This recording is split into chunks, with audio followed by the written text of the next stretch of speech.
I still remember the sound my key made in the lock that night. It was the sound of a normal day ending. At least, that's what I thought. I pushed the door open, already rehearsing the same small talk in my head. "Hey, babe, long day. What's for dinner?" Maybe we'd watch something together. Maybe we'd argue about something small and stupid and forget it by morning. Instead, I walked into a scene that felt staged, like someone had pressed pause on my life and rearranged the pieces while I was gone. My suitcase was already by the door. Not the small carry-on, the big one. The one I used when I was going to be gone for a long time. My wife was standing in the middle of the living room, arms crossed so tight it looked like she was holding herself together by force. Her face wasn't just angry. It was decided. You know the difference. Anger says, "I'm upset." That look said, "This is over." I tried to smile, the way you do when you walk into tension and you're not sure why. "What's going on?" I asked. She didn't answer my question. She went straight for the verdict. "Get out," she said. "We're done." For a second, I honestly thought she was joking. My brain refused to process what my ears were telling me. "What are you talking about?" I laughed a little, nervous. "Done with what?" "With you," she snapped. "I know what you've been doing. My sister told me everything." Her sister? Of course. I felt my stomach drop, not because I was guilty, but because I suddenly knew exactly where this was coming from. And I knew there was no easy way out of it. I took a step toward her, hands open, like I could somehow calm the situation just by looking harmless enough. "What did she say?" I asked. "What everything are you talking about?" That's when the floodgates opened. She threw accusation after accusation at me. Things I had supposedly said, things I had supposedly done, messages I'd supposedly sent, conversations I had never even been in somehow turned into evidence against me. None of it was true. But in that moment, the truth didn't matter. Facts didn't matter. Years together didn't matter. The only thing that mattered was the story her sister had told her. And she believed it so fully that she had already packed my life into a suitcase before I even walked in the door. I tried to defend myself. I tried to ask for proof. Every word out of my mouth just made her angrier. "Stop lying," she shouted. "Just get out. The papers are coming. We're done." So that's how my marriage ended. Not with counseling, not with a serious talk, not even with a slow, painful drift apart. It ended with one conversation I wasn't even in. My wife threw me out of my own home after believing her sister's lies. What none of them expected was that the divorce they thought would destroy me ended up turning their entire world upside down instead. And it all started long before that night. If you'd seen us from the outside a year before that night, you wouldn't have predicted any of this. We weren't perfect, but we were normal. The kind of couple people described as solid. We had our routines. Weekdays were work, dinner, a show, maybe scrolling on our phones next to each other on the couch. Weekends were errands, family events, the occasional date night we always promised to have more often. We had inside jokes, shared passwords, joint accounts, arguments about stupid things like dishes and driving, and quiet apologies when one of us went too far. If you asked me then how my marriage was, I would have said, "It's good. We're building a life." And we were. At least, that's what I thought. Looking back now, I can see the little cracks that were there from the beginning. The moments I shrugged off as just family stuff, the comments I laughed at to keep things light, the situations I told myself were no big deal. Most of those cracks had one thing in common: her sister. From the day I met her, I knew my wife and her sister were close. Very close. Not just we talk a lot close, but we share everything close. Childhood trauma, secrets, every fight they'd had with anyone, every doubt, every insecurity. They passed it back and forth like a ball. At first, I thought it was sweet. I liked that my wife had someone she trusted that much. But slowly, it stopped feeling like support and started feeling like surveillance. Her sister had opinions on everything: how we should handle our finances, which family we spent holidays with, where we should live, when we should have kids, even who my wife should be careful around, sometimes including my own friends. If we had a disagreement, somehow her sister already knew the details before we'd even finished arguing. I'd leave a tense conversation to clear my head, and by the time I came back, my wife's attitude would be completely different. Like she'd had a halftime coaching session. Guess who with? There were small, seemingly harmless comments at first. "Oh, you're okay with him doing that?" her sister would say, eyebrows raised. Or, "Huh, my friend's husband did something like that. It didn't end well." Or, "You trust him a lot. I hope you're not being naive like I used to be." Those sentences don't sound like much, not when you hear them once or twice.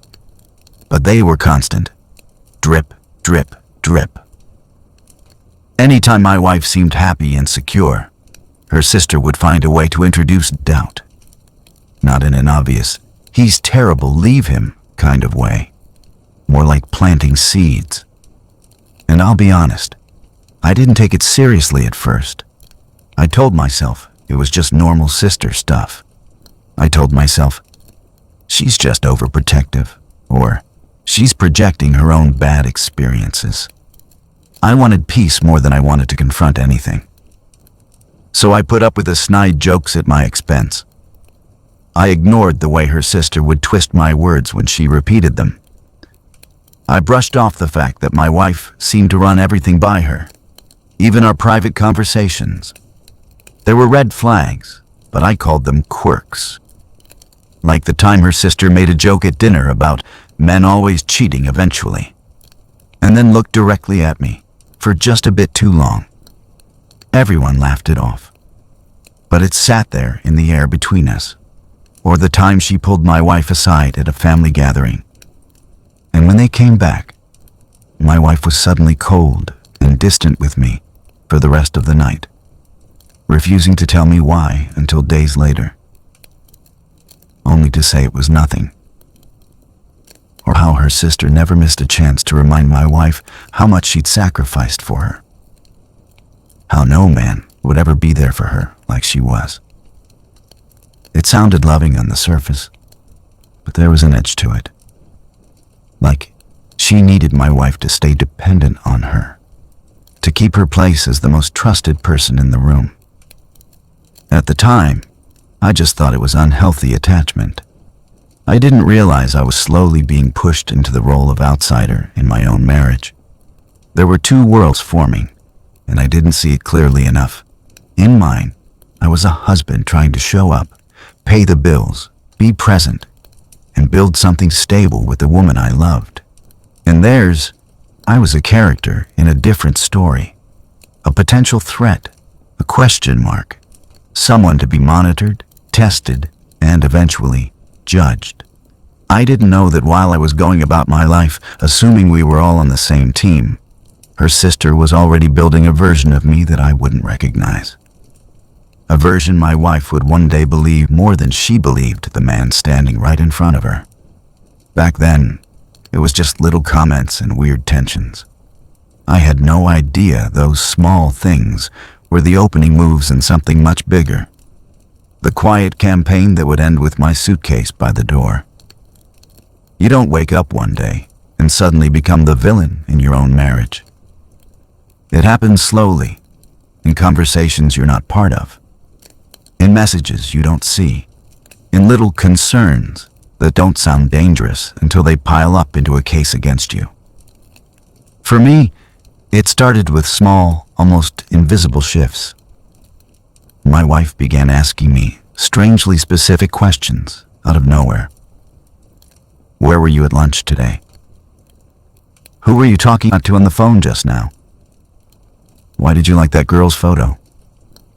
At first, I brushed it off. Everyone gets curious sometimes. But it wasn't curiosity. It was interrogation disguised as concern. The questions came with a tone I hadn't heard before. Not playful, not casual, accusatory. Like she already had an answer in her head and she was just waiting to see if mine matched. One night, we were sitting on the couch, each on our phones. Out of nowhere, she said, "If you ever cheat on me, I swear I'll be done. No second chances." I looked up, surprised. Okay, where did that come from? She shrugged and said, "Nothing. My sister just told me about something that happened to her friend. Men are trash, that's all." Men are trash. It was a phrase I'd heard them toss around jokingly before. But this time, it felt like it had a target. I noticed that almost every time my wife started doubting me, her sister's name showed up somewhere in the background. There was the concerned text her sister sent her late one night. "Just be careful. I saw your husband talking to some girl in his comments. She seemed a little too friendly. I just don't want you to get hurt like I was." I hadn't done anything wrong. I'd replied, "Thanks," to a random compliment on a post. That was it. But by the time that story went through her sister and landed in my wife's mind, it wasn't, "He replied to a comment." It was, "He's flirting online and he's hiding it." Then there was the time I stayed late at work. I told my wife I had to finish a project. She said it was fine, no argument. But later, I found out her sister had messaged her. "Are you sure he's really working?" That's what my ex used to say, just saying, patterns repeat. Suddenly, my wife wasn't just annoyed I was late. She was suspicious, angry, quietly watching. That's how the lies took root. Not with one big, obvious accusation, but with a steady diet of insinuations, warnings, and half-truths. Her sister specialized in something very specific: weaponized concern. She never came out and said, "He's definitely cheating," or "He's definitely lying." Instead, she'd say, "I don't want to interfere, but it's none of my business, but I'm worried about you. I've just seen this before, and I don't want you to end up like me." On the surface, it sounded like love. Underneath, it was poison. And my wife drank it, sip by sip. I started noticing how differently stories sounded depending on who was telling them. If I mentioned a female coworker, I'd say, "Yeah, Sarah helped me with the project. She's really good with numbers." Later, I'd hear, through an argument, "Well, you're always talking about Sarah. You said she stays late at work with you. My sister said that's how it starts." That's not what I said. That's not even close to what I meant. But by the time it went through that filter, it came out distorted. Her sister took normal, harmless pieces of my life and wrapped them in her own history, her own fears, her own bitterness, then handed them to my wife as red flags. And here's the thing. If you hear something enough times, it becomes believable. My wife started connecting dots that weren't there. If I came home tired and quiet, it wasn't, "He had a long day." It was, "He's hiding something." If I put my phone face down on the table, it wasn't, "He doesn't want to be rude." It was, "He doesn't want me to see who's texting." If I disagreed with her about her sister's behavior, it wasn't, "We see this differently." It was, "You're trying to isolate me from my family." Every neutral action suddenly had a darker explanation attached to it. And almost all of those explanations came from one source: her sister. The first time I realized just how far it had gone, was during a fight that seemed to come out of nowhere. We were in the kitchen, and she said, "Just admit you've been talking to someone else." I was stunned. "What are you talking about?" "No, I haven't." She shot back. "My sister showed me the messages." Messages? That word froze me. "What messages?" I asked. She pulled out her phone, opened a chat, and held it up like a smoking gun. It was a screenshot. Blurry, low quality, cropped. A text conversation between a number supposedly saved under my name and some woman. Flirty messages, suggestive tone. Nothing explicit, but bad enough. The problem was simple. It wasn't my number. The profile picture wasn't one I'd ever used. The writing style didn't even sound like me.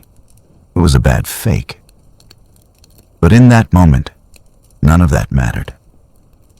Because the message attached to the screenshot from her sister was, "I didn't want to tell you, but you deserve the truth." I recognized his name and his profile picture. "I'm so sorry." Recognized. That one word did all the work. It linked a random, sketchy screenshot to me. And because it came from the person my wife trusted most, she didn't question it. I tried to explain. I showed her my phone. I pulled up my messages. I went through my apps. I did everything short of handing her my entire digital life. None of it broke through the story she'd already accepted. In her mind, there were now two versions of me. The one standing in front of her, insisting I was innocent, and the one her sister had carefully constructed over months. Inattentive, suspicious, unfaithful, untrustworthy. Guess which one felt more real to her by then? That was the turning point I didn't see clearly enough. While I was trusting that the truth would speak for itself, her sister was telling a louder, more dramatic story. And in a world where emotions often trump facts, the story won. The lies had taken root so deeply that reality started to look like the lie. And from there, it was only a matter of time before everything snapped. Once those ideas about me took hold in her mind, our home stopped feeling like a home and started feeling like a courtroom. Every conversation became a cross-examination. Every innocent detail became evidence. It began with what you might call soft confrontations. We'd be eating dinner, and she'd suddenly go quiet. I'd ask what was wrong, and she'd shrug. "Nothing. I'm just thinking." Thinking turned into sighing. Sighing turned into side comments. "Must be nice, having all that energy for work. And other people." "What other people?" I'd ask. She'd look at me the way you look at a kid who's obviously lying about the broken vase on the floor. "You know what I mean," she'd say, and leave it at that. At first, I tried to smooth it over. I'd crack a joke, change the subject, tell myself she was stressed or tired. But underneath, something was shifting. There was a tension that never fully went away. The argument started small. "Why didn't you answer my call?" "I was in a meeting." "Funny how you're always in a meeting when I call. But you can text other people." "Who am I texting?" I'd ask, putting my phone on the table. "Go ahead. Look." She rarely did. It wasn't about the phone. It was about the story. The first major blow-up happened on a Friday night. I came home later than usual. Traffic, a delayed meeting, the usual chaos. I walked in expecting maybe a slightly annoyed wife, maybe a cold dinner. What I walked into instead was a storm waiting for a target. She was sitting on the couch, phone in hand, jaw clenched. She didn't say hello. She didn't even look at me. Just, "So, how was work?" The way she said work made it clear she didn't believe that's where I'd been. "It was work," I said slowly. "Meeting ran late, I told you." "Right," she said, voice dripping with sarcasm. just like my sister's ex. Funny how your patterns line up. There it was again. Her sister, always in the room, even when she wasn't physically there. "What does your sister have to do with my job?" I asked. And that was all it took. It was like I'd pulled a pin. She launched into a list. Every late night, every time I seemed off. Every vague text message, every female name she'd seen flash across my screen. All lined up, backed by her sister's interpretations. "My sister says you're emotionally checked out. My sister says a man doesn't act like this unless he's hiding something. My sister says I'm stupid if I ignore the signs." It wasn't just that she believed her sister. It was that her sister had become the authority on me, on my intentions, on our marriage. I tried to stay calm. I walked her through my day. I pulled up emails. I showed her timestamps. I did everything short of dragging my boss over to vouch for me. None of it mattered. Every explanation sounded like an excuse to her. Every fact looked like a cover-up. "Just admit it," she kept saying. "Just tell me the truth. We can work through anything if you're honest."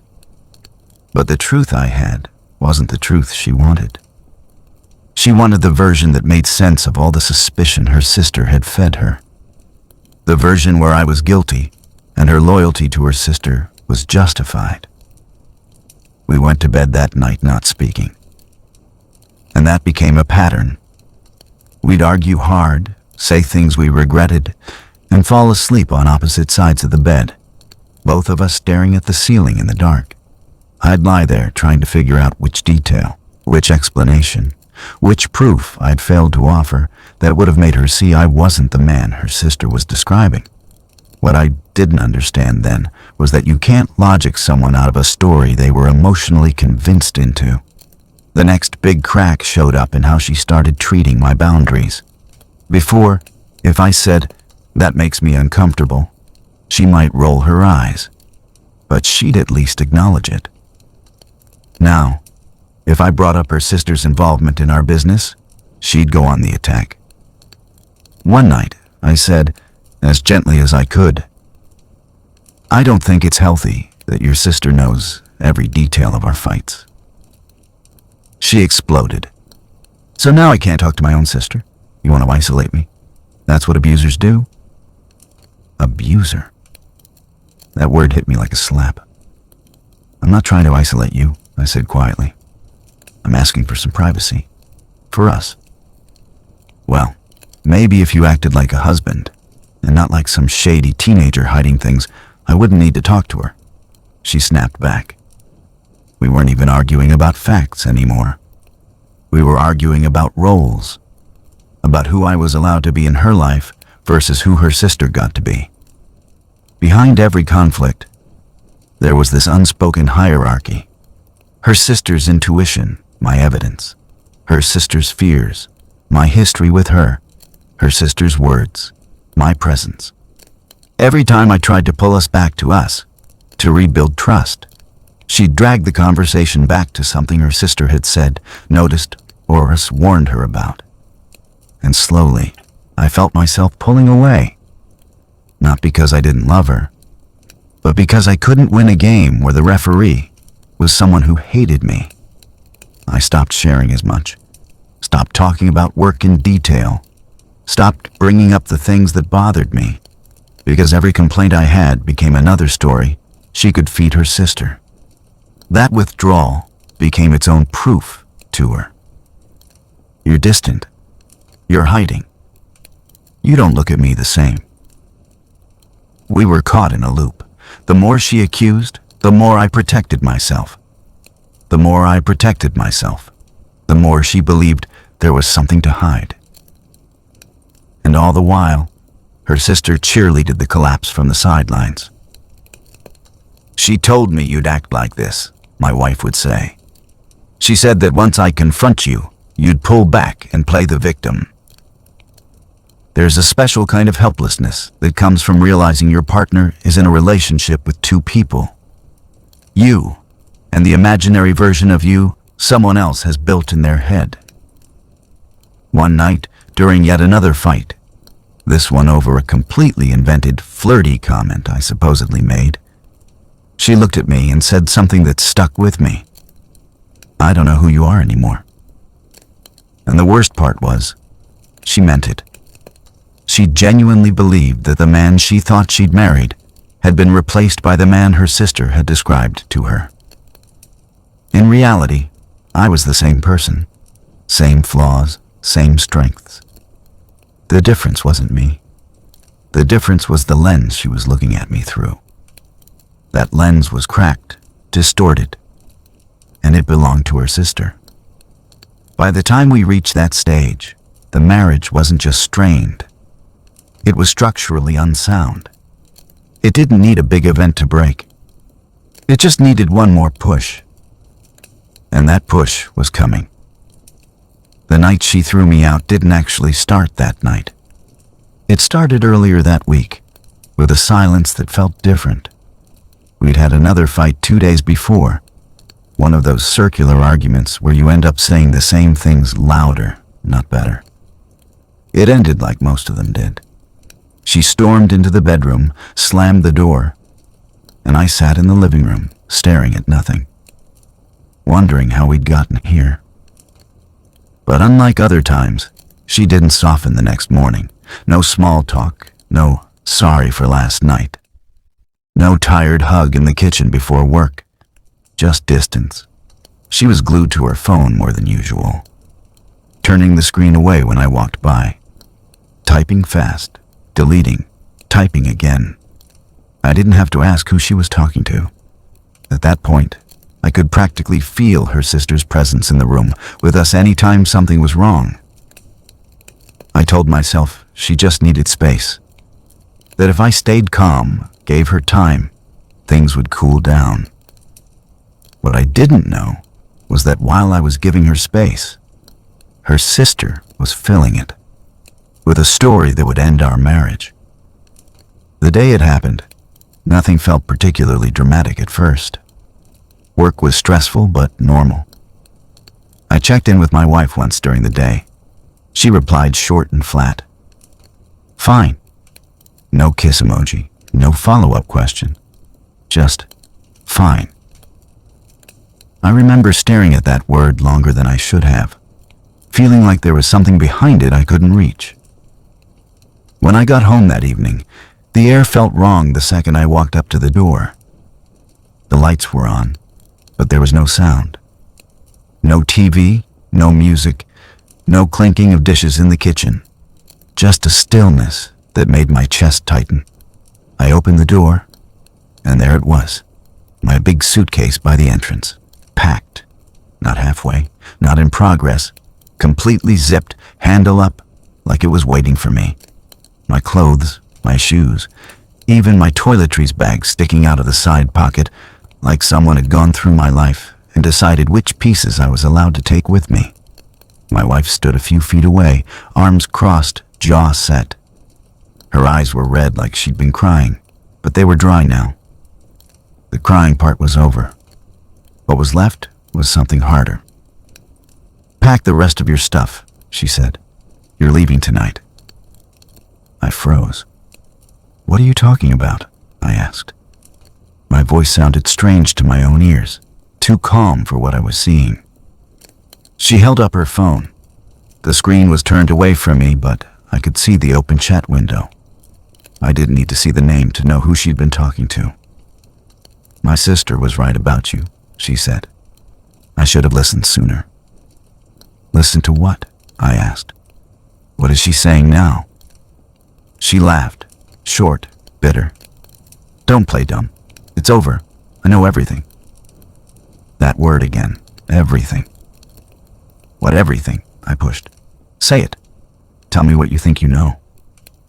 She took a breath, like reciting a script. "That you've been lying to me. That you're seeing someone else. That you've been talking about me behind my back. That you're planning to leave anyway, and you were just waiting until it benefited you." It was like being accused of a crime you didn't even know existed. "What?" "No," I I said, shaking my head. None of that is true. Where is this coming from? She waved her phone slightly. From proof, from messages, from things you've said to people, from things you didn't think would get back to me. Then show me, I said. Show me this so-called proof. She hesitated, and that tiny pause told me everything I needed to know.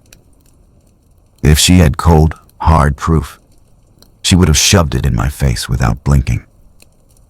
Instead, she looked a little uncertain, like part of her wasn't fully convinced, like she was leaning on belief instead of evidence. But she swallowed that doubt quickly. Her expression hardened. I don't owe you anything, she said. I'm not going to sit here and argue with a liar. I already talked to a lawyer. The divorce papers are being drafted. It felt like the room tilted for a second. A lawyer? I repeated.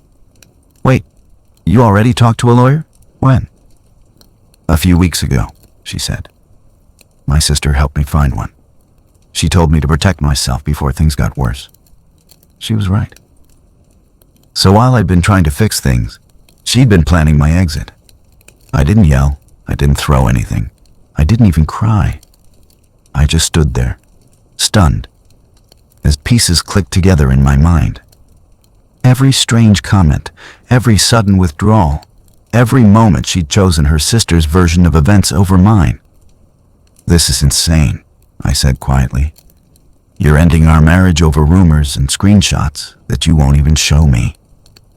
It's not just that, she snapped. It's everything. It's how you've been. It's all the little things my sister pointed out that I ignored. I'm done ignoring them. Your sister doesn't live here, I said. She doesn't see us. She doesn't see me. She sees what she wants to see, and you're letting her write the story of our life. That set her off. At least she cares about me, my wife shouted. At least she's not lying to my face every day. She's the only one who's been honest with me. Honest. The word stung because in her mind, that was true. Her sister had told her a consistent, emotionally charged story, and I was the one contradicting it. To her, that made me the liar. We argued in circles. I kept asking for something concrete. She kept giving me more feelings, more intuition, more my sister said. Finally, she pointed at the door. I'm not doing this anymore, she said, voice shaking. Get out. Go stay with your friends, or your girlfriend, or whoever you've been talking to. We're done. Just like that? I asked. After everything? No counseling? No real conversation? Just, your sister says I'm bad, so I'm out. She stared at me for a long moment. For a second, I thought I saw a doubt flicker across her face. Then her phone buzzed. She glanced at the screen, read whatever her sister had sent, and her jaw clenched again. Yes, she said. Just like that. In that moment, I realized I'd already lost her. Not to another man, not to some dramatic affair, but to a narrative someone else had woven so tightly around her that there was no room left for my voice. I picked up the suitcase. Every movement felt surreal. The weight of the bag, the quiet sound of the zipper brushing against the door frame, the way my own house felt suddenly foreign, like I was trespassing. At the doorway, I turned back one last time. If you file those papers, I said softly, you're not just ending this marriage. You're choosing her version of me forever. And one day, when the truth comes out, you're going to realize what that choice cost you. She didn't answer. She just looked away. I walked out and closed the door behind me. On the sidewalk, suitcase beside me, the cold air hit my face, and it finally sank in. I had just been kicked out of my own life, convicted without a trial, sentenced based on someone else's grudge. What I didn't know then was that the divorce she and her sister were so eagerly preparing, the one they thought would finish me, would end up doing something very different. It would drag their lies into the light. It would force evidence to speak louder than gossip. And it would turn their world upside down in a way none of them saw coming. But before that could happen, I had to make a decision. Stay the broken, exiled husband they expected, or start fighting back with the one thing they never thought of.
They never thought I'd use the truth.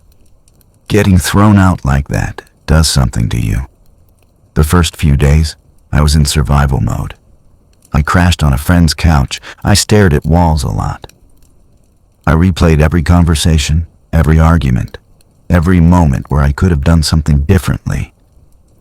There's a special kind of pain that comes from being falsely accused by the person you've built a life with. It's a mix of rage, grief, humiliation, and this desperate need to prove, if not to them, then at least to yourself, that you're not who they say you are. At first, I tried to fix it the way I'd tried to fix everything else, emotionally. I sent her long messages explaining my side. I offered to meet and talk calmly.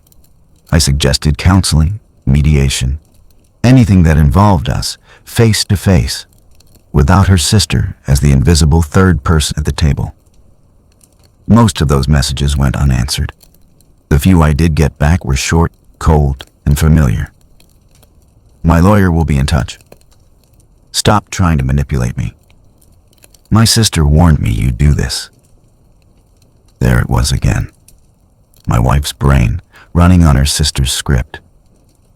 After a while, something inside me shifted.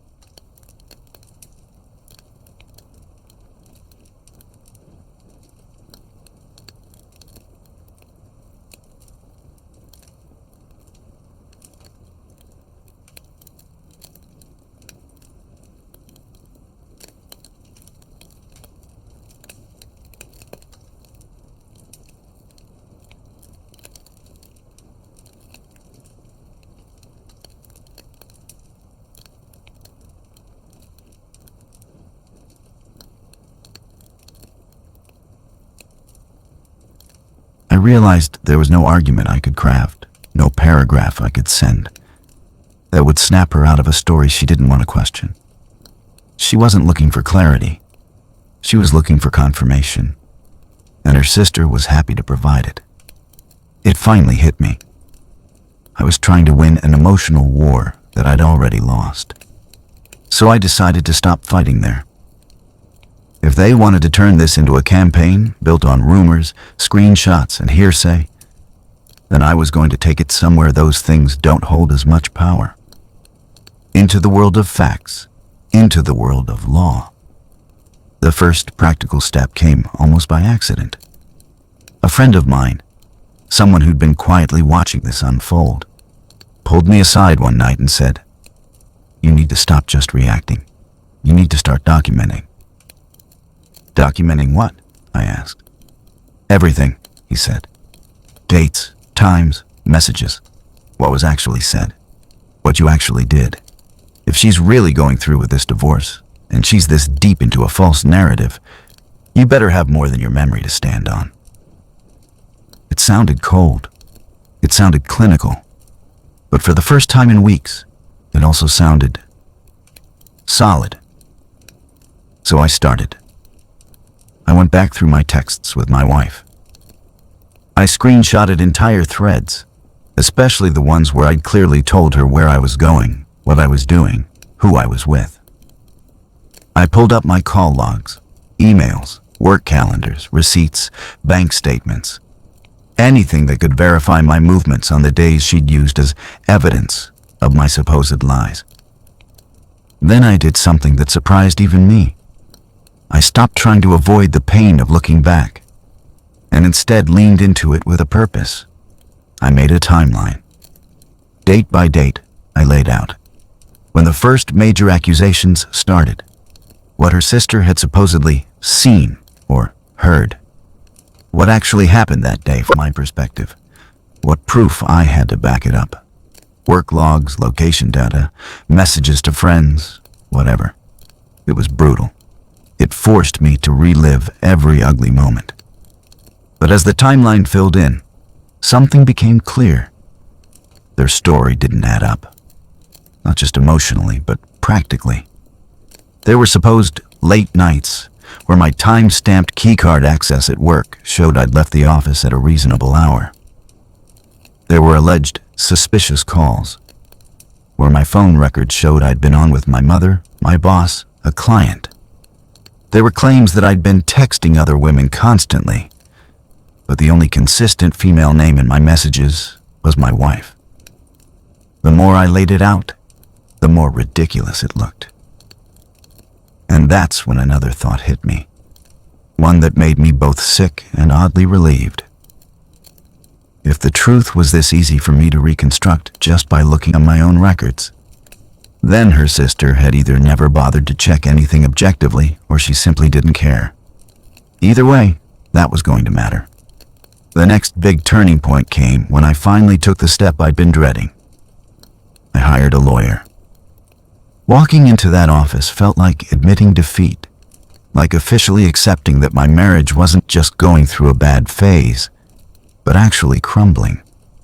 I sat across from a man who'd seen more broken families than I ever wanted to think about, and I told him everything. Not just the legal stuff, the manipulation, the sister, the fake screenshots, the accusations.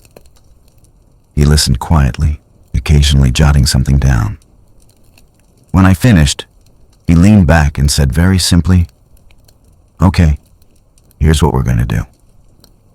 He didn't say, "Here's how we're going to go after her," or "Here's how we're going to destroy them." It wasn't about revenge. It was about clarity. "You do not defend yourself with emotion in a situation like this," he said. "You defend yourself with evidence. They can say anything they want. What matters is what they can prove. And from what you've just shown me," he tapped the folder of printed messages and timelines I'd brought, "they can't prove much." That conversation flipped a switch in my head. Up until then, I'd been stuck in the role of the wronged husband, the one begging to be believed. From that day on, I started seeing myself as something else. A man with a case. Not against my wife, necessarily, but against the lies. My lawyer explained how things would work. Any claims made in court or in legal documents had to be backed by something tangible, not just, "My sister said so." If her sister tried to submit fake or altered screenshots, there were ways to challenge their authenticity. If my wife accused me of specific misconduct, infidelity, financial abuse, emotional abuse, Those accusations would be examined against real records and cross-questioned. And if her sister has been heavily involved, he added, there's a good chance she ends up under oath at some point too. People get a lot less confident when lying has consequences. That idea stuck with me. Under oath. In our home, her sister had been untouchable. She could say whatever she wanted from a distance, without ever having to face me directly or answer for the damage she caused. But in a legal setting, that distance shrinks. Vague suggestions have to become specific claims. Stories can be tested. Walking out of that office, I didn't feel good. I was still heartbroken. I was still sleeping on a couch that wasn't mine. I was still watching someone I loved choose a version of reality where I was the enemy. But for the first time in a long time, I didn't feel powerless. I had a plan, even if it was just this. Stop trying to win her back emotionally. Start preparing to protect myself factually. So I kept building my case. I gathered work logs confirming where I'd been on suspicious days. Character statements from people who'd known me for years, who'd seen my marriage up close. Financial records showing I hadn't hidden money, drained accounts, or done any of the sneaky things I'd been accused of. Full, unedited message histories that showed context, how arguments had actually started, what I had really said, and how often I'd tried to fix things instead of escalate them. And here's the part I didn't expect. Doing all this didn't just prepare me for court. It started to heal something in me. For weeks, I'd been carrying this gnawing doubt. What if I really am the problem? What if I missed something huge? What if I truly am the person they say I am? Laying out the truth in black and white didn't make me perfect, but it did something important. It reminded me that I wasn't crazy. Yes, I'd made mistakes in the marriage. I'd said things I regret. I'd shut down during fights sometimes. I'm human. But the monster they'd built out of those flaws, that guy didn't exist. He was a composite character. Part projection, part jealousy, part old trauma from my wife and her sister's past, part pure invention. And that distinction mattered. Because as the legal process started rolling, documents filed, dates set, statements exchanged, I realized something. If we kept going down this path, it wouldn't just be my reputation on the line. It would be theirs too. Her sister's lies were finally heading toward a place where they would be weighed, not just repeated.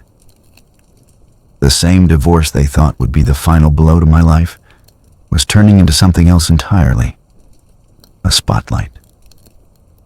And the closer we got to that light, the more important it became that I stayed grounded. Not in anger, not in revenge fantasies, but in the one thing that they'd underestimated from the start. The strength of the actual truth. The first time I saw my wife again after being thrown out wasn't at a coffee shop or a counselor's office or even a private conversation. It was across a long wooden table in a conference room that smelled like paper and old carpet, with lawyers on both sides and a recorder on the desk between us. Mediation. She walked in with her attorney and her sister right behind her, like a shadow that refused to detach. My wife looked smaller than I remembered, thinner, tired. But her expression was still set in that same cold certainty. Her sister, though, she looked almost energized, like this was a show she'd been dying to attend. I kept my eyes on the table at first, not because I was afraid, but because I needed to stay calm. I wasn't here to win an emotional argument. I was here to let the process do what it does best. Turn stories into statements, and statements into something stronger or weaker, depending on whether they could stand up under pressure. The mediator started with the usual script. Ground rules, confidentiality, the goal of resolving the divorce terms without a full trial, if possible. Then we got to the allegations section. That's where their narrative, the one that had chased me out of my own house, had to move from vague accusations to concrete claims. Her lawyer cleared his throat and began. He read from a prepared document. Claims of emotional neglect, suspicious behavior, implied infidelity. Nothing truly specific at first, just broad strokes, painted with words like pattern, history, and concern. Then he opened the folder and started referencing evidence. This message here shows he was likely communicating with another woman, he said, sliding a printed screenshot across the table. My lawyer didn't even look at it right away. He looked at me. I gave a small nod. We'd prepared for this. When he did pick it up, he studied it for a few seconds, then said, "Is this the original digital file?" Her lawyer blinked. "This is the screenshot my client received." "From whom?" my lawyer asked, even though we both knew the answer. "My client's sister," her lawyer said. She recognized his profile and notified my client of the conversation. There it was, out loud, in an official setting, for the first time. My lawyer nodded calmly. "And do you have the metadata for this screenshot? The original chat logs? Any way to verify that this was, in fact, my client's account, and not a fake or misattributed profile?" A tiny beat of silence. "No," her attorney said. "But my client's sister's word is not digital verification," my lawyer interrupted, still polite but firm. "We'll be challenging the authenticity of any such screenshots unless you can provide direct, verifiable source data. For now, we'll mark this as unsubstantiated." The mediator wrote something down.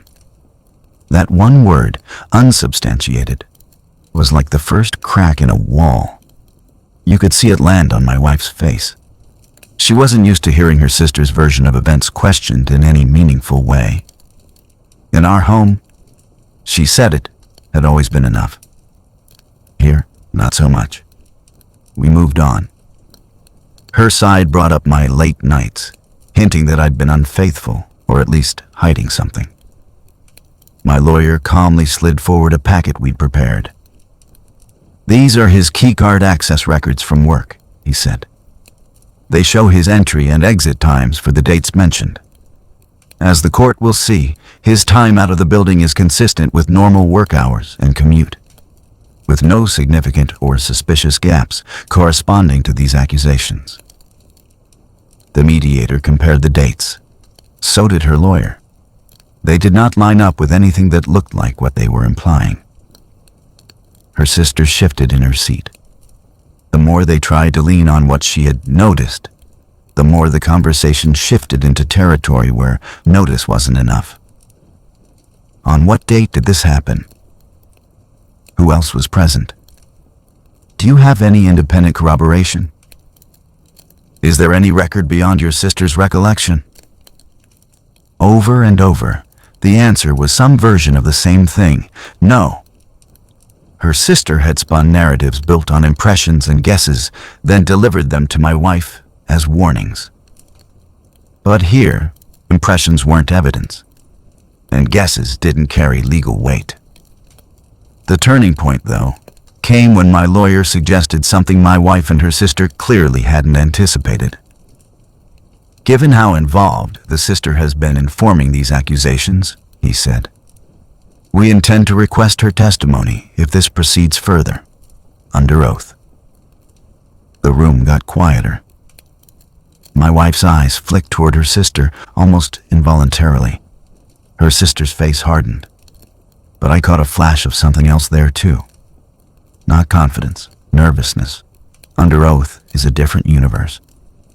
In private, you can exaggerate, speculate, fill in gaps. In front of a judge, with the possibility of perjury on the table, the margin for fantasy shrinks considerably. At mediation, her sister wasn't yet under oath, but she was invited to clarify some things. She leaned forward and began.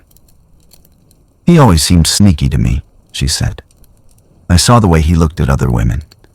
I saw messages pop up when he was around me. I just knew something was off.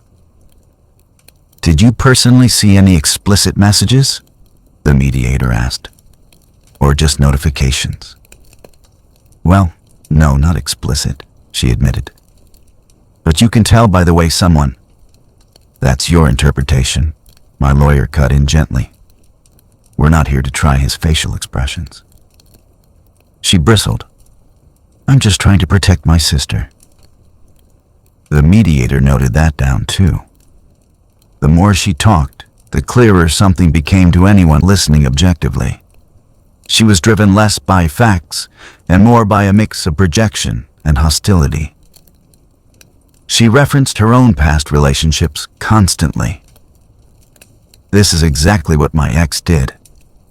This is how men act before they leave. This is how it starts. Every time she said my ex, men or they, my lawyer's pen moved. When she brought up the infamous flirty messages she'd seen, my lawyer asked a simple question. Did you personally verify that the account you saw belonged to my client by any means other than a name and a profile photo? She hesitated.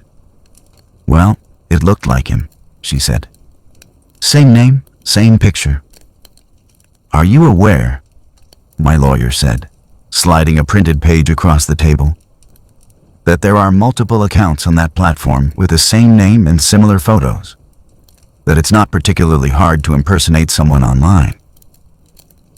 Her eyes flicked down. He continued. And did you ever attempt to speak to my client directly about this supposed discovery before telling your sister he was cheating? Or did you go straight to her with the accusation?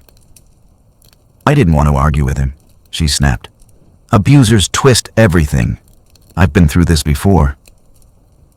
So you made a serious claim, my lawyer said evenly, about a marriage that wasn't yours, based on an unverified online impression, without ever checking with the person you were accusing, and you advised your sister to proceed directly to a lawyer. The silence after that question was heavy. She didn't answer in a way that helped their case, because there wasn't a good answer. That mediation session didn't wrap everything up in a neat bow. Divorces rarely do. There were still assets to divide, logistics to sort out, and a mountain of paperwork ahead. But something important had shifted. The invincible authority my wife had given her sister in her mind. It didn't translate well in that room. Here, her sister was not the all-knowing protector. She was a third party, heavily involved in creating conflict, with a flimsy grasp on what she could actually prove. The more she spoke, the more she revealed.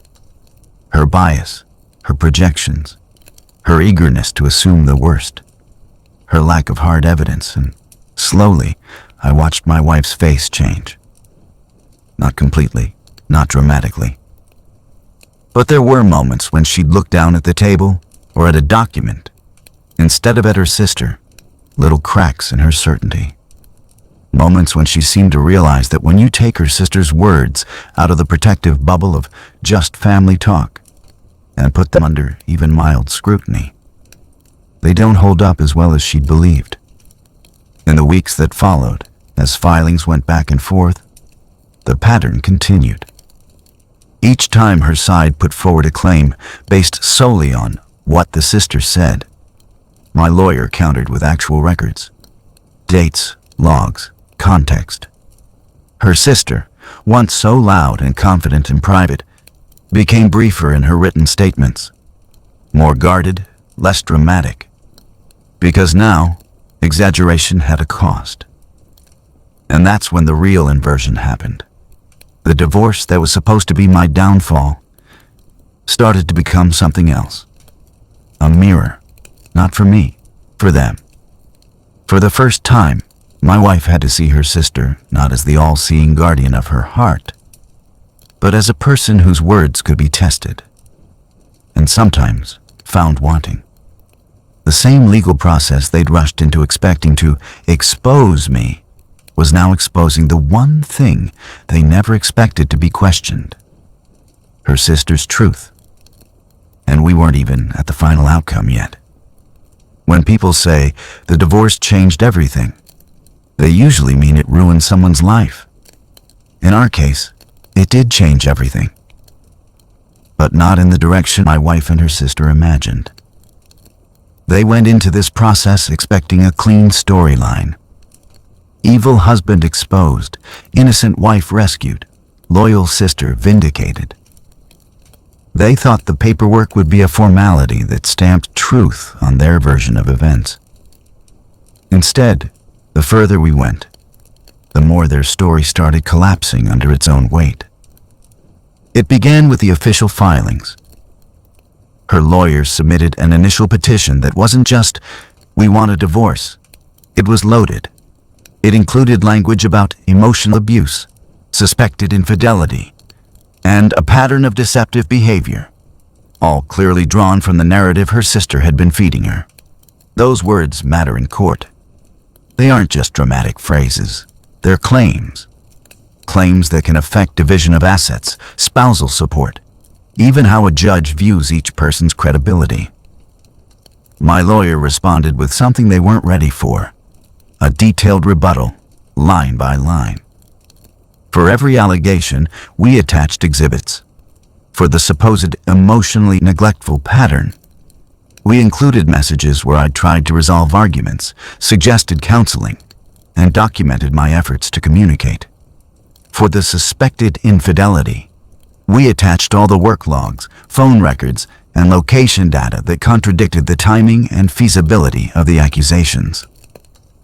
For the deceptive financial behavior, we provided full bank statements and account histories, showing no hidden transfers, secret accounts, or unexplained withdrawals. We didn't just say, "This isn't true." We showed why, and that's where the ground started to shift. The judge reviewing our case made something very clear early on. This was not going to be decided based on who hurt whose feelings more, but on what could be substantiated. So, the court asked questions. How exactly had my wife come to believe I'd been unfaithful? What specific instances could she point to? What corroboration beyond her sister's word did she have? Those questions got routed, directly and indirectly, back to her sister. Her sister had to submit her own written statement as a supporting witness. For the first time, all her whispers became a formal document, with her name attached, under penalty of perjury. Gone were the vague "I just knew." I had a feeling, and men are like that. She had to pin things down, dates, times, what she supposedly saw, what she supposedly heard.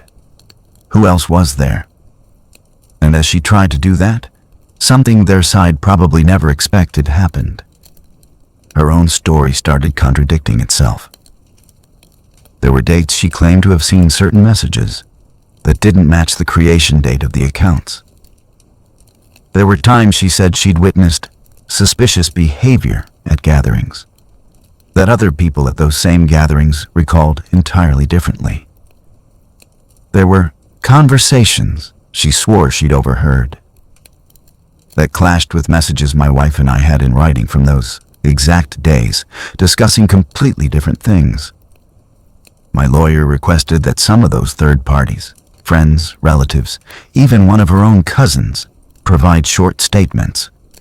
They weren't on my side. They were just being honest. One said, "I never saw him flirt with anyone. Actually, I always thought he was more careful than most men." Another wrote, "I remember the sister bringing up her ex a lot and saying things like, 'All men are the same.' But I never saw me do anything that fit that." Piece by piece, the image her sister had crafted of me stopped looking like a description of an actual person and started looking like a projection of her own unresolved history. The real blow came when we requested digital forensic analysis on some of the proof her sister had supplied. One of the screenshots, the same style of evidence that had fueled so many fights in our house, raised flags. The metadata didn't line up. The layout was slightly off from the platform's current format.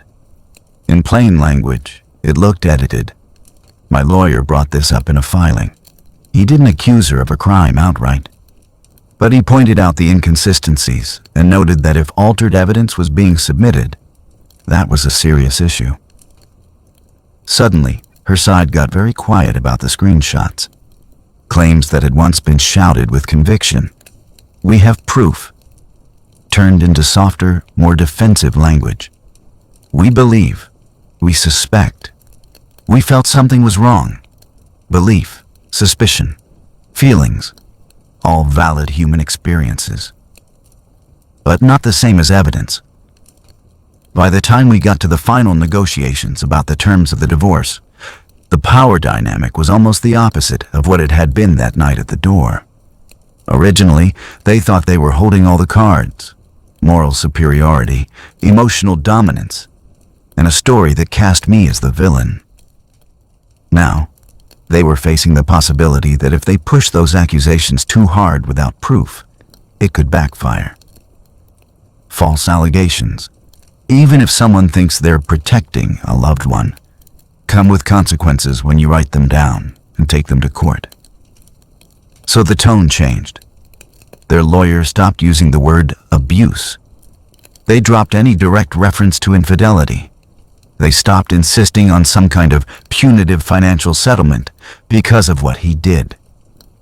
Instead, they started leaning on more neutral language: irreconcilable differences, communication breakdown, mutual incompatibility. In other words, the same ordinary, sad reasons thousands of divorces are filed every year. The dramatic story her sister had spent so long building had quietly shrunk into something far less cinematic on paper. Now, from the outside, if you read the final documents, it might just look like a normal failed marriage. No clear winner, no smoking gun. But on the inside, emotionally, relationally, the impact on them was anything but normal. Because here's what the process had done. It forced my wife to see, on record, in timelines, in data, how often her sister's warnings and claims simply didn't match reality. She had to confront, in black and white, that nights she'd spent spiraling over where I really was matched perfectly with my time-stamped work logs and calls to her own phone. Secrets I was supposedly keeping were actually details I'd messaged her about at the time. Messages she'd either forgotten or reinterpreted later under her sister's influence. The cheating her sister was sure I was doing had zero factual basis. The fallout was subtle at first. I heard, through mutual contacts, that my wife had started arguing with her sister more. That she'd snapped at her once, saying, "You told me you were certain." Her sister, I was told, doubled down. "I know what I saw," she insisted. "Just because he covered his tracks doesn't mean he's innocent." But that argument doesn't hold up as well when you've watched those tracks be examined by someone neutral and found consistent. The divorce did happen. We did sign the papers. The marriage ended officially. I moved out of the category of husband and into the category of ex. But something unexpected had flipped. They didn't walk away with the victory lap they thought they'd get. Instead, my wife walked away with a gnawing doubt. Not about me, but about the person she'd trusted more than anyone. Her sister walked away with her influence diminished, at least in this context. She wasn't the hero of the story anymore. She was the source of accusations that couldn't stand up. Their side of the family, the ones who had taken her sister's word as gospel at first, now had to wrestle with the uncomfortable reality that it hadn't all been truth-telling. Some of it had been projection, exaggeration, maybe even manipulation. I didn't win in the sense that I got my marriage back. I didn't. That ship had sailed. But I did walk away with 3 things they never expected. My name cleared where it mattered most, legally and objectively. A record that showed anyone who bothered to look that the horror story they'd spun about me wasn't supported by facts. The knowledge that the very divorce they'd weaponized against me had circled back, and exposed the instability of the world they'd built on my supposed guilt. They thought filing for divorce would end my world.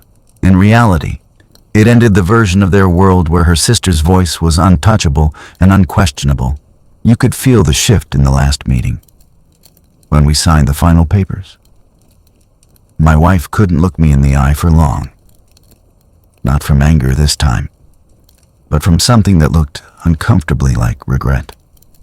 Her sister stayed quieter than I'd ever seen her in any setting involving us. No more dramatic monologues, no more pointed insinuations.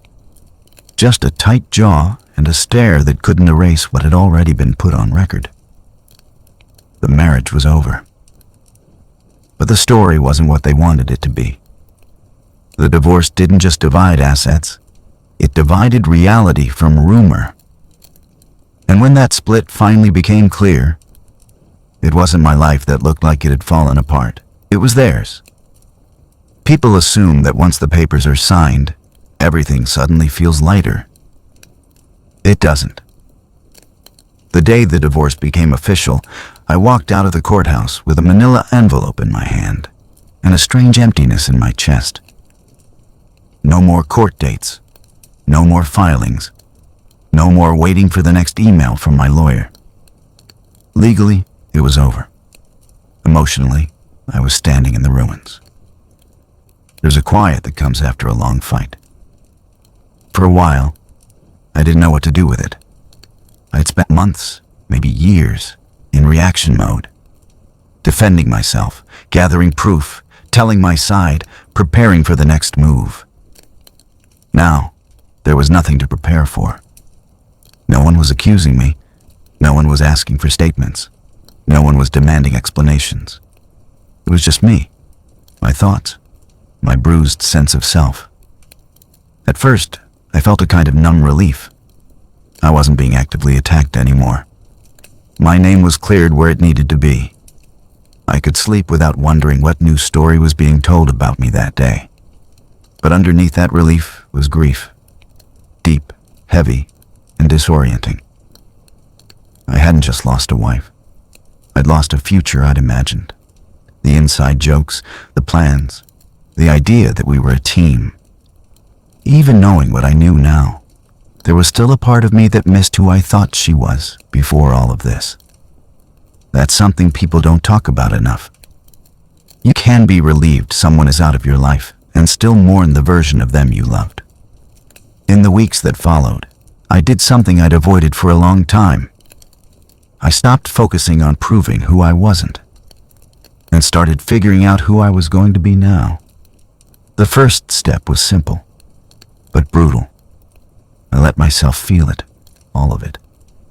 I stopped trying to act like I was fine. I allowed the anger to surface instead of stuffing it down. I sat with the sadness instead of drowning it in distractions. Some days, I was furious at my ex. Some days, I was furious at myself for not seeing the warning signs sooner. Some days, I was just tired. I talked to a therapist, not to fix my ex-wife or her sister in my head, but to understand why their choices had cut so deeply, and why I'd stayed so long in a situation where my reality was constantly being rewritten by someone else. We unpacked patterns. How quickly I used to minimize my own needs to keep the peace. How uncomfortable I was with confrontation, especially with family. How easily I accepted being misunderstood as long as I could tell myself I meant well. Those traits might sound like being nice, but in a dynamic with someone manipulative, they made me an easy target. I had to face an ugly truth. Being a good guy isn't enough if you don't also protect yourself. Slowly, I started setting boundaries, not with my ex and her sister. That bridge was gone. But with everyone. I stopped oversharing with people who hadn't earned my trust. I stopped excusing red flags as just how they are. I stopped letting guilt be the main reason I agreed to things.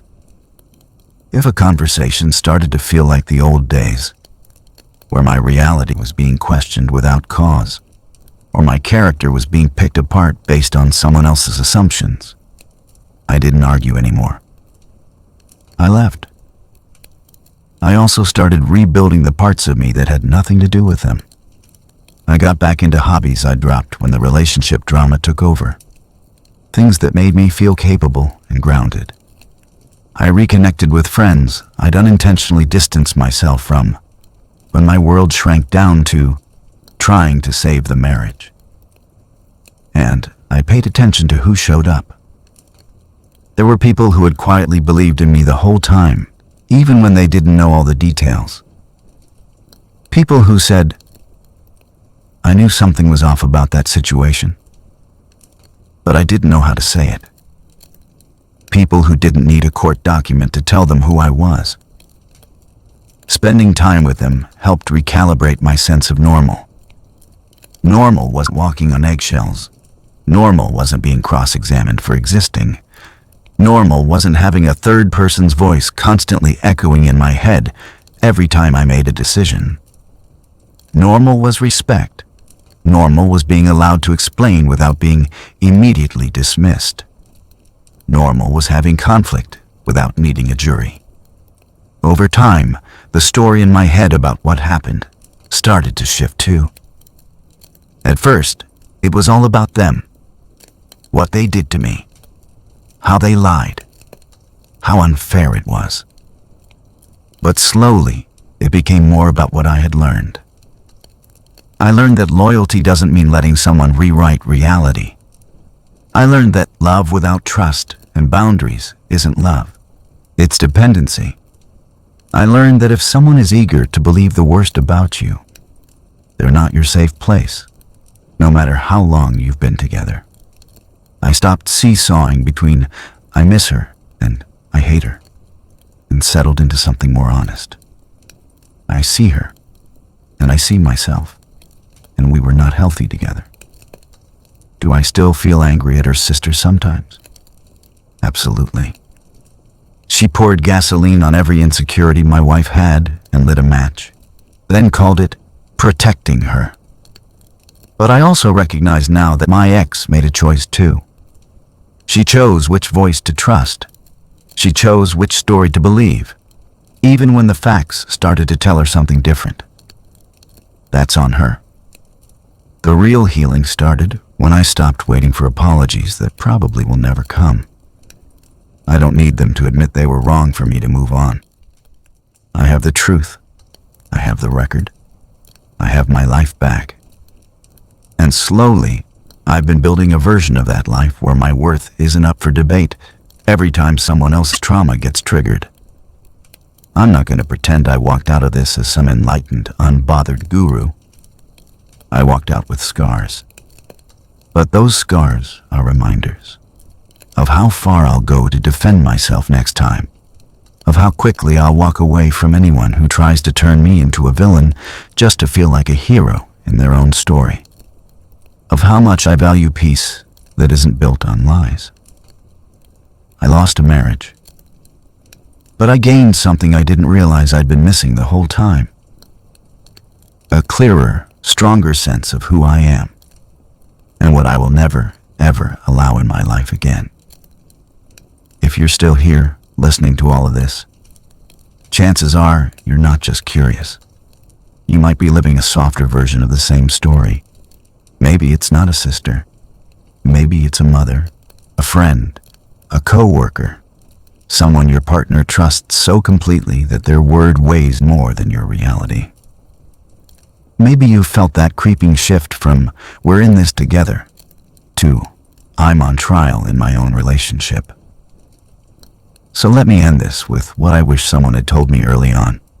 Not as a lawyer, not as a therapist, but as a man who walked through it and came out the other side. First, pay attention to the triangle. Anytime there's a third person who knows every detail of your private fights, regularly interprets your behavior for your partner, and gets believed more than you do about your own actions. You're not in a two-person relationship anymore. You're in a triangle, and triangles are where manipulation thrives.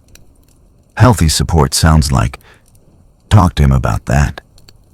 Maybe you guys should work this out together.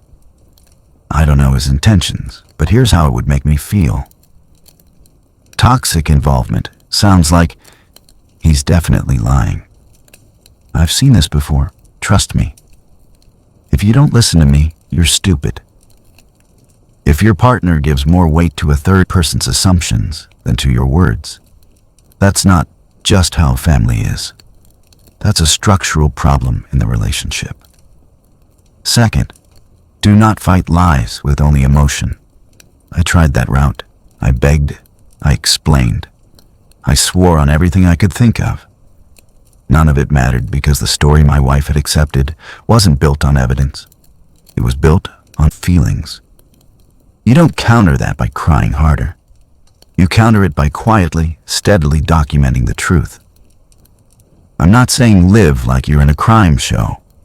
I'm saying if you start to see a pattern of false accusations, keep records, screenshots, dates, times. Save important conversations, especially where you clarify or correct things. Don't assume they'd never take it that far. I assumed that. I was wrong. If it never escalates, fine. You never need to use it.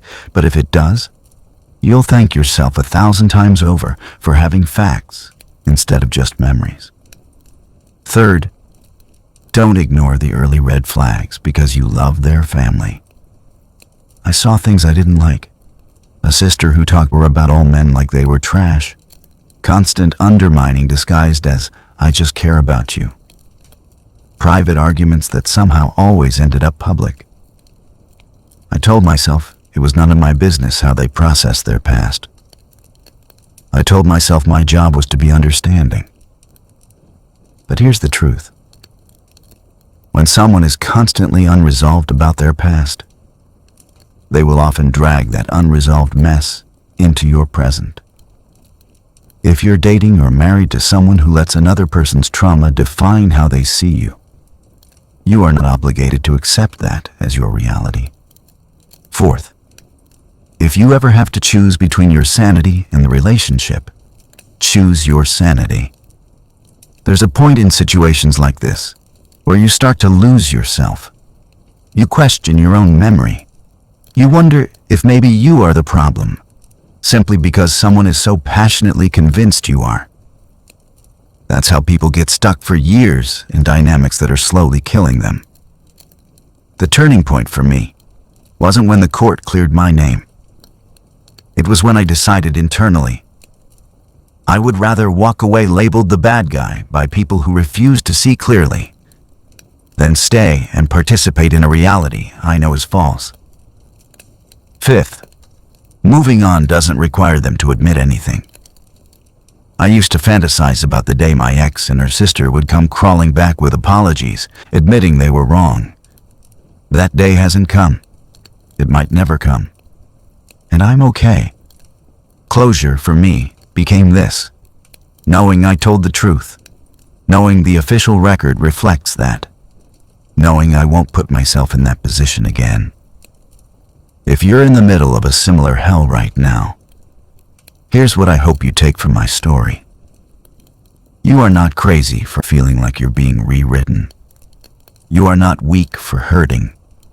You are not obligated to stay where you're constantly on trial. Protect yourself. Document reality. Set boundaries, even if it makes you the bad guy in someone else's narrative. Because in the end, my wife believed her sister's lies so strongly that she threw me out and tried to erase me. The divorce was supposed to be my punishment. Instead, it exposed the cracks in the world they'd built together. And it forced me to build a new one for myself, on something far stronger than their story, the actual truth. And that's something no lie, no matter how loudly it's repeated, can permanently destroy.